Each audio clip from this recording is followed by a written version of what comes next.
प्यारे बच्चों, स्वागत है आपका mathematics with Vishal Kumar YouTube channel पर। इस वीडियो में हम कक्षा 6 का इकाई 3 पूर्णांक की दूसरी अभ्यास 3 बी के प्रश्नों को हल करेंगे।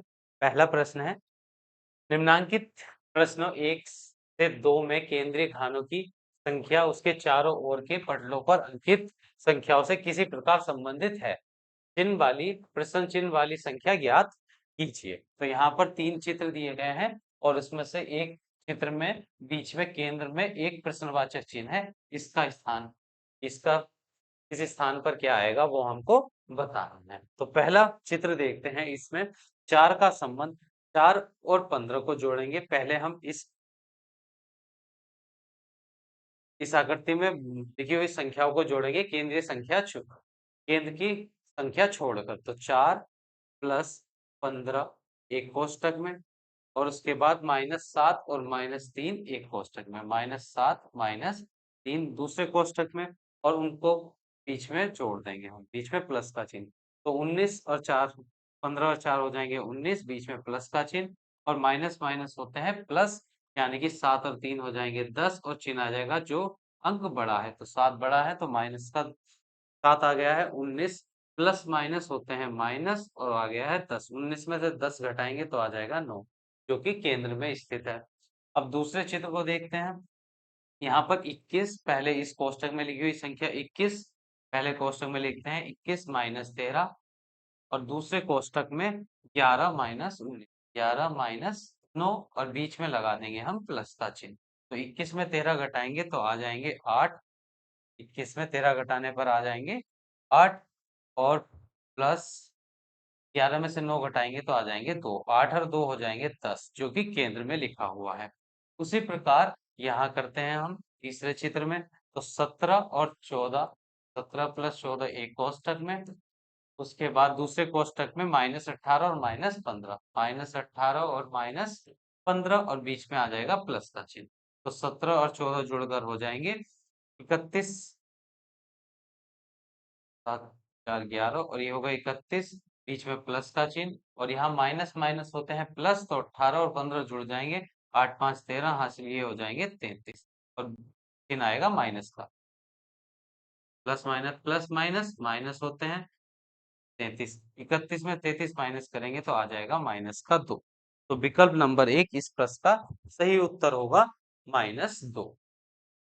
अब सवाल नंबर 2 पर चलते हैं। सवाल नंबर 2 में दिया गया है 15, इसमें भी 3 चित्र दिए गए हैं और एक चित्र में प्रश्नवाचक चिन्ह है, जिसके स्थान पर हमें बताना है कौन सी संख्या आएगी, और 4 विकल्प दिए गए हैं। इन्हीं 4 विकल्प में से एक संख्या प्रश्नवाचक चिन्ह पर आएगी।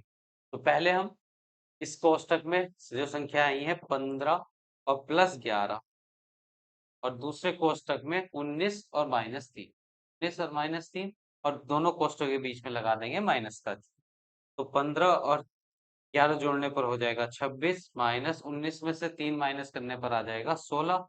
तो 26 में से 16 माइनस करेंगे तो बचेगा 10, जो कि केंद्र में लिखा हुआ है। इसी प्रकार दूसरे चित्र में देखते हैं। तो पहले हम 10 और एक कोष्टक में 10 प्लस का 7, दूसरे कोष्टक में 5 और 4 हैं प्लस के, और दोनों कोष्टक के बीच में आ जाएगा माइनस का। तो 10 और 7 17, माइनस 5 और 4 हो जाएंगे 9, 17 में से 9 घटाने पर आ जाएगा 8, जो कि केंद्र में लिखा हुआ है। ये इसी प्रकार हम तीसरे चित्र में लिखते हैं 12 और प्लस का 6, 12 और प्लस का 6 एक कोष्टक में, उसके बाद 8 और 5, 8 प्लस 5 एक कोष्टक में, बीच में माइनस का 6। तो 12 और 6 हो जाएंगे 18, माइनस 5 और 8 हो जाएंगे 13। 18 में से 13 माइनस करने पर आ जाएगा 5। तो यहाँ प्रश्नवाचक चिन्ह के स्थान पर आएगा 5। तो विकल्प नंबर 2 में दिया गया है 5, तो विकल्प नंबर 2 इस प्रश्न का सही उत्तर होगा। अब प्रश्न संख्या 3 पर देखते हैं। अपनी अभ्यास पुस्तिका में खाली जगह भरिए। तो पहला खाली स्थान है, दो पूर्णांकों का योगफल सदैव होता है। अब दो पूर्णांकों का योगफल सदैव, अगर हम कोई से भी दो पूर्णांक लें, जैसे एक एक है और एक 3 है, अगर दोनों को जोड़ेंगे, 3 में एक जोड़ने पर आ जाएगा 4, और 4 भी एक पूर्णांक है। अगर दो पूर्णांक, एक -2 और दूसरा पूर्णांक लिया हमने -3, और उनको जोड़ते हैं तो माइनस माइनस हो जाएंगे प्लस 5, 3 और 2 5, और चिन्ह आ जाएगा माइनस का। तो -5 भी एक पूर्णांक है। तो जब हम कोई से भी दो पूर्णांक को लेकर उनको जोड़ उनका योगफल ज्ञात करते हैं, तो जो योगफल आता है वो भी एक पूर्णांक संख्या ही आता है। तो पहले को खाली स्थान में आ जाएगा, दो पूर्णांकों का योगफल सदैव पूर्णांक होता है। अब दूसरा खाली स्थान एक है, दो धन पूर्णांकों का योगफल सदैव होता है। अगर हम कोई से भी दो धन पूर्णांक लेते हैं, जैसे प्लस का 2 और प्लस का 3, और दोनों को जोड़ेंगे तो उत्तर भी आ जाएगा प्लस का 5। अगर 7 धनात्मक है, 5 भी धनात्मक है, दो पूर्णांक लिए और उनको जोड़ेंगे तो उत्तर आएगा 12, वो भी धनात्मक होगा। तो जब हम कोई दो धनात्मक पूर्णांकों का योगफल ज्ञात करते हैं, तो जो योगफल आता है वो भी सदैव धनात्मक ही आता है। योगफल धनात्मक होता है, धनात्मक होता है। दो धन पूर्णांकों का योगफल सदैव धनात्मक होता है, और दो ऋण पूर्णांकों का योगफल होता है। अगर हम दो ऋण पूर्णांकों का योगफल निकालें, जैसे -3 और -1, दोनों का योगफल ज्ञात करेंगे तो माइनस दोनों जुड़ाएंगे, 3 और 1 4, और चिन्ह आ जाएगा माइनस का। तो दो ऋण पूर्णांकों का योगफल सदैव ऋणात्मक ही होता है, तो यहाँ लिख देंगे हम ऋणात्मक। जब कोई से भी दो पूर्णांक ले हम जो ऋणात्मक है और उनको जोड़ते हैं, तो जो जुड़ने के बाद संख्या आती है वो भी एक ऋणात्मक संख्या हमको प्राप्त होती है। अब प्रश्न संख्या 4 पर चलते हैं। सत्य और असत्य बताइए। तो इस प्रश्न में कुछ कथन दिए गए हैं जिनके आगे हमें सत्य और असत्य लिखना है। तो जो सही बात होती है उसके आगे हम सत्य लिखते हैं, और जो गलत बात होती है उसके आगे हम लिखते हैं असत्य। तो पहला सवाल है, किसी पूर्णांक तथा इसके योगात्मक प्रतिलोम का योगफल शून्य होता है। तो किसी पूर्णांक, अगर हम कोई पूर्णांक लें तथा उसके योगात्मक प्रतिलोम का योगफल ज्ञात करें उसके साथ, तो उसका योगफल आता है शून्य। तो हम एक पूर्णांक लेते हैं, जैसे एक पूर्णांक है 4। अब उसका हम योगात्मक प्रतिलोम निकालते हैं, तो 4 का योगात्मक प्रतिलोम हो जाता है -4। अब उनका योगफल निकालेंगे, तो यानी कि दोनों पूर्णांकों को, जो पूर्णांक हमने लिया था और उसका योगात्मक प्रतिलोम जो आया है, उन दोनों का हम योगफल ज्ञात करेंगे, यानी कि दोनों को जोड़ देंगे। तो 4 में, तो 4 प्लस माइनस होते हैं माइनस, 4 में 4 घटाया तो आ गया 0। अब एक दूसरा पूर्णांक लेकर देखते हैं, जैसे एक पूर्णांक लेते हैं हम -5, और इसका योगात्मक प्रतिलोम हो जाएगा +5। अब दोनों पूर्णांकों को हम जोड़ेंगे इन्हें, तो जोड़ने पर -5 प्लस का 5 माइनस प्लस माइनस हो जाएंगे, 5 में 5 घटाएंगे 0। अगर किसी पूर्णांक में उसके योगात्मक प्रतिलोम को हम जोड़ते हैं तो उनका योगफल सदैव शून्य आता है। तो यह कथन सही है, सत्य है। यह कथन सत्य है। दूसरा 6 सवाल है, शून्य ऋण पूर्णांक है। तो हमने पढ़ा है शून्य ना तो धनात्मक होता है और ना ही ऋणात्मक होता है। शून्य के आगे कोई चिन्ह नहीं होता, ना वो ऋणात्मक प्लस का चिन्ह होता है, ना ही माइनस का चिन्ह। तो यहाँ पर लिखा है शून्य ऋण पूर्णांक है, जो कि गलत है, तो ये हो जाएगा एस। सवाल नंबर 6, दो ऋण पूर्णांकों का योगफल धन पूर्णांक होता है। तो दो ऋण पूर्णांकों का योगफल धन पूर्णांक होता है।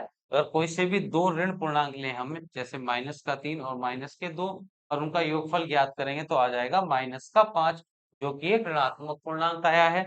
और यहाँ पर दिया गया है इस कथन में, दो ऋण पूर्णांकों का योगफल धन पूर्णांक होता है, पर दोनों ऋण पूर्णांकों का योगफल आता है एक ऋण पूर्णांक ही।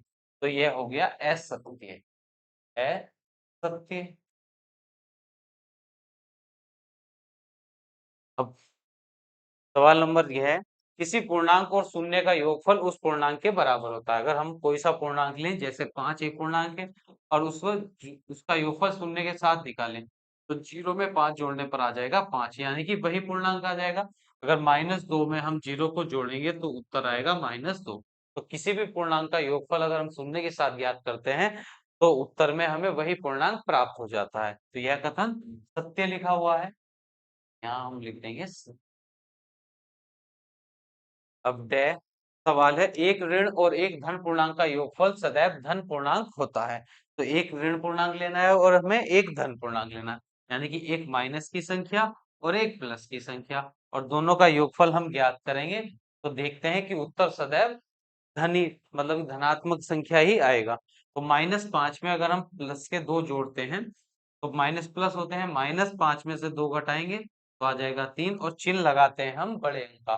तो बड़ा अंक है यहाँ पर 5, यानी कि 5 के आगे माइनस का चिन्ह है, तो उत्तर में आएगा -3। और कथन में कहा गया था, अगर हम कोई सा एक ऋण पूर्णांक ले और एक धन पूर्णांक ले, और दोनों का योगफल ज्ञात करें तो एक धन पूर्णांक हमको प्राप्त होता है, पर ऐसा नहीं है तो उत्तर ऋणात्मक संख्या भी आ सकता है। तो यह हो गया एस है।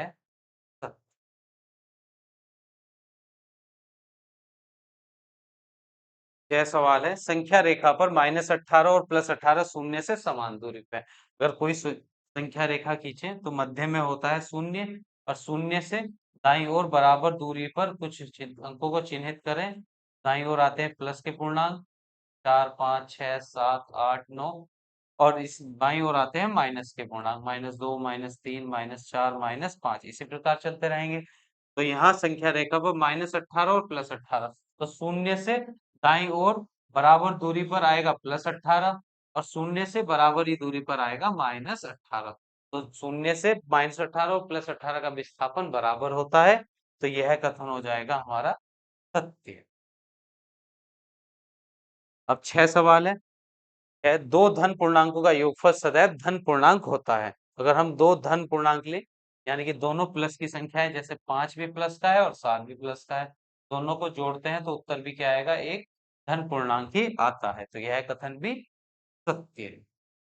यहाँ पर हमारा प्रश्न संख्या 4 समाप्त हो जाती है, और यहाँ पर हमारी अभ्यास 3 बी भी समाप्त हो गई है। मिलते हैं अभ्यास 3 सी के साथ।